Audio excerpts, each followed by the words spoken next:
दोस्तों, चंद्रयान-3 ने चांद के नजदीक से एक ऐसा वीडियो भेजा है जिसे देखकर दुनिया की स्पेस एजेंसियां भी हैरान रह गई हैं। जब यह चांद के इलाके में पहुंचा तो जो काम बड़ा मुश्किल माना जा रहा था वो भी इसने बड़ी आसानी से कर दिया।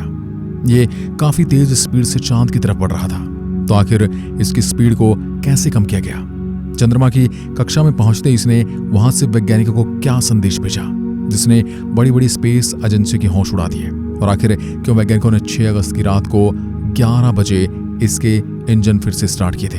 आज चंद्रयान को गए हुए 25 दिन हो गए हैं। अभी तक यह बिल्कुल वैज्ञानिकों के अनुरूप ही काम कर रहा है।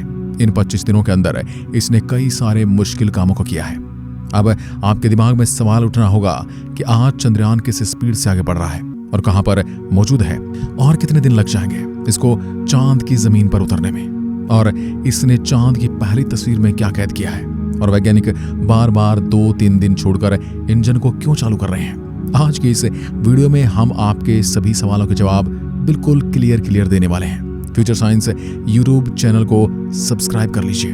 आप देख रहे हैं साइंस की सबसे बेहतरीन वीडियोस। दोस्तों, चंद्रयान 1 अगस्त को पृथ्वी का गुरुत्वाकर्षण छोड़ करके चांद की ओर रवाना हुआ था, और यह सब काम रात में हुआ था। जैसा कि हम आपको बता चुके हैं कि रात में वैज्ञानिकों ने इसके इंजन को ऑन करके इसको पृथ्वी के गुरुत्वाकर्षण से निकाला था, और करीब 4-5 दिन के बाद 5 अगस्त की शाम को 7 बजे ये पृथ्वी से 3,84,000 किलोमीटर की दूरी पर पहुंच चुका था।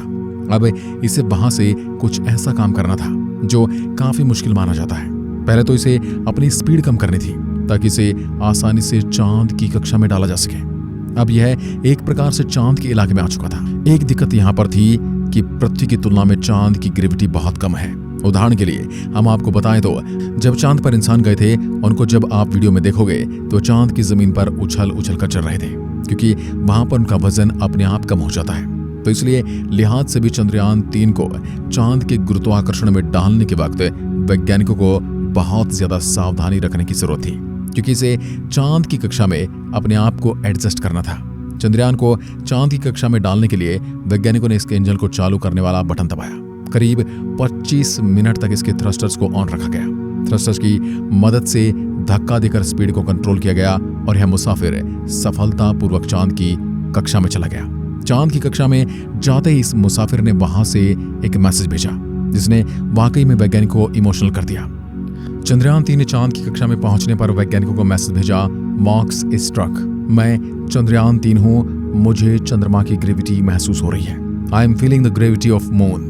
इस मैसेज को इसरो के हेडक्वार्टर में बैठे वैज्ञानिकों ने सुना तो सबके चेहरे खुशी से झूम उठे। अब चंद्रयान अपने लक्ष्य के आधे रास्ते तक पहुंच चुका था। अब इसके आगे का काम यह था कि चंद्रमा के चारों ओर इसे अंडाकार पथ पर राउंड काटने थे। मतलब जैसा यह पृथ्वी के चारों ओर कई दिनों तक करता रहा, फिर 1 अगस्त को यह पृथ्वी से निकला था। आज चंद्रयान-3 चंद्रमा के चारों ओर 1900 किलोमीटर प्रति सेकंड की रफ्तार से यात्रा कर रहा है, लेकिन इसी बीच इसने ऑर्बिट में पहुंचने के बाद अपना कैमरा चंद्रमा की सतह की ओर घुमाया और वहां का एक वीडियो कैप्चर कर लिया। इस वीडियो के अंदर चंद्रयान-3 के भी कुछ हिस्से को देखा जा सकता है। बाईं तरफ आप देखोगे तो गोल्डन कलर का यंत्र इसके अंदर दिखाई दे रहा है। ये दरअसल चंद्रयान-3 का सोलर पैनल वाला हिस्सा है, और साथ ही चंद्रमा की वीरान पड़ी दुनिया इसे देख सकते हैं। इन तस्वीरों में चंद्रमा के उन गड्ढों को भी साफ साफ देखा जा सकता है। ये गड्ढे लाखों सालों से वीरान पड़े हैं। हालांकि इनकी गहनता से पड़ताल इसका रोवर वहां पर उतरकर ही करने वाला है, और इस तस्वीर में बाकायदा चंद्रयान-3 आगे बढ़ता हुआ भी नजर आ रहा है। आज यह चंद्रमा का दूसरा राउंड काटता है। 9 अगस्त को चंद्रमा के तीसरे राउंड में पहुंचने का अनुमान है। इससे पहले इसने 6 अगस्त की रात को दूसरे राउंड में प्रवेश किया। 9 अगस्त के बाद इसे अगली कक्षा में प्रवेश करने के लिए 14 तारीख का इंतजार करना पड़ेगा। 14 अगस्त के दिन इसे चौथी कक्षा में डाल दिया जाएगा, और फिर 16 अगस्त को इसे 5वीं और अंतिम कक्षा में डाल दिया जाएगा। आपको लग रहा होगा कि चांद पर जाना आसान है, तो ये वीडियो देखकर आप समझ गए होंगे कि चांद पर जाना इतना भी आसान नहीं। वैज्ञानिकों को हर मूवमेंट पर इसकी नजर रखनी पड़ती है। 17 अगस्त के दिन लैंडिंग मॉड्यूल यानी चंद्रयान का वह हिस्सा जिसे चंद्रमा की जमीन पर उतरना है, जिसके अंदर लैंडर और रोवर शामिल है, वह प्रोपल्शन मॉड्यूल से अलग हो जाएगा। इसके बाद चंद्रमा पर अंतिम लैंडिंग से पहले लैंडर पर डी ऑर्बिटिंग प्रक्रिया होगी, यानी जिस समय है चांद की सतह से 100 किलोमीटर दूर पहुंच जाएगा। इसके बाद भी इसे नजदीक लाने के लिए चांद के चारों ओर फिर से राउंड कटवाए जाएंगे, और हर राउंड के बाद दूसरा राउंड चांद के नजदीक जाता जाएगा। इस तरह जब ये चांद से महज 30 किलोमीटर दूर रहेगा, उस समय इसके उतरने का प्रोसेस स्टार्ट किया जाएगा। यानी वो 30 किलोमीटर बहुत ही ज्यादा अहम रहने वाले हैं। उतरते वक्त वैज्ञानिकों को बहुत ज्यादा सावधानी रखने की जरूरत है, क्योंकि इसी सेम परिस्थिति में इजराइल ने चांद के दक्षिण इलाके में एक अंतरिक्ष यान भेजा था। उसने भी लगभग सारे स्टेज पार कर लिए थे, लेकिन अंतिम के कुछ पलों में उसके साथ चंद्रयान 2 वाली घटना घटित हो गई, जिसकी वजह से इजराइल का मिशन पूरी तरह से फेल हो गया। हालांकि चंद्रयान 3 यह काम 23 अगस्त को करने वाला है। लास्ट के 15 मिनट इसके लिए किसी कठिन अग्नि परीक्षा से कम नहीं है। इन्हीं 15 मिनट के अंदर बड़े से बड़े मिशन धड़ाम से चांद की सतह पर गिर जाते हैं। इसी समय पूरी दुनिया के स्पेस वैज्ञानिकों की नजर भारत के चंद्रयान 3 पर होगी। इसका एक कारण यह भी है कि आज तक इससे पहले वहां पर कोई भी नहीं उतर पाया है। 23 अगस्त का दिन इसके लिए खास है। इसरो के वैज्ञानिकों ने अपने स्टेटमेंट में बताया है कि अभी तक तो चंद्रयान 3 सही काम कर रहा है, लेकिन अगर कोई ऐसी स्थिति बनती है तो हमने पहले से प्लान भी तैयार कर लिया है। हालांकि हमारी पूरी कोशिश ये रहेगी कि जिस जगह पर सबसे पहले से उतारने के लिए चिन्हित किया गया है उसी जगह पर उतरे। सवाल उठता है, आखिर पूरी दुनिया क्यों चांद पर जाना चाहती है? ऐसा कौन सा राज चांद ने अपने अंदर छिपा के रखा है जिसकी वजह से पूरी दुनिया की निगाहें वहीं पर टिकी है? दोस्तों, चांद पर रिसर्च करना इसलिए भी बहुत ज्यादा जरूरी हो जाता है क्योंकि चांद पृथ्वी पर ज्वार भाटा आने का कारण माना जाता है, और हमारी पृथ्वी पर जो स्टेबल वातावरण रहता है वो भी चांद की ही वजह से रहता है। इसके अलावा चांद पृथ्वी का ही टूटा हुआ हिस्सा है। अगर चांद की जमीन की सटीकता से पढ़ाई की जाएगी तो पृथ्वी की उत्पत्ति के बारे में भी हमें काफी सारी जानकारियां मिल सकती हैं। इसके अलावा चांद को वैज्ञानिक अंतरिक्ष में एक रिसर्च के अड्डे के रूप में इस्तेमाल कर सकते हैं, क्योंकि चांद पर पानी होने की संभावना है। इसके अलावा चांद पर वैज्ञानिक इंस्ट्रूमेंट लगाकर दूर के अंतरिक्ष ऑब्जेक्ट पर नजर रखी जा सकती है।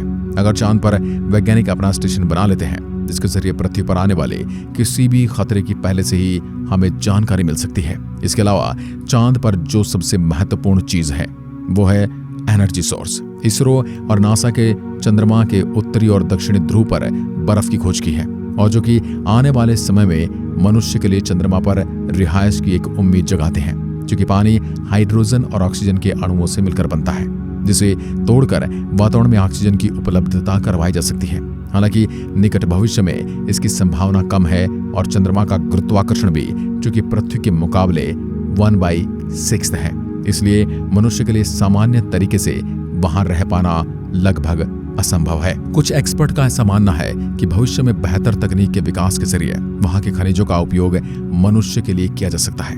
दरअसल चंद्रमा पर हीलियम 3 काफी मात्रा में है, जो कि पृथ्वी पर एक बहुत कम मात्रा में पाया जाता है। अगर हम इसे पृथ्वी पर ला पाते तो फ्यूजन की प्रक्रिया के जरिए इससे काफी ऊर्जा पैदा की जा सकती है, और ये काफी बेहतरीन ग्रीन एनर्जी का स्रोत बन सकता है। इसके अलावा अगर हम बेहतर तकनीक का निर्माण कर लेते हैं और चंद्रमा पर बेस कैंप बनाते हैं तो उस दौरान हम वहां पर भी इससे ऊर्जा की आवश्यकता की पूर्ति कर सकते हैं। बाकी उम्मीद करते हैं कि चंद्रयान 3 जरूर वहां पर उतरकर हमें वहां की डीप जानकारी देगा। आज के इस वीडियो में बस इतना ही। जय हिंद, वंदे मातरम।